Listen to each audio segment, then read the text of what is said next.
शैलपुत्री च द्वितीयं ब्रह्मचारिणी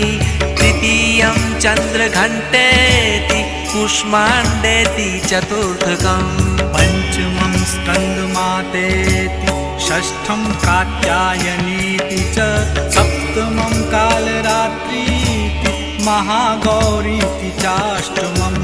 नवमं सिद्धिदात्री च नवदुर्गाः प्रकीर्तिता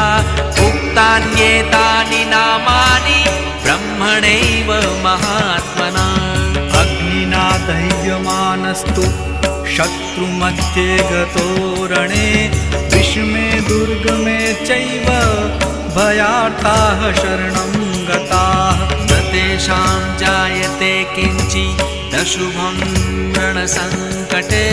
नापदं तस्य पश्यामि शोकदुःख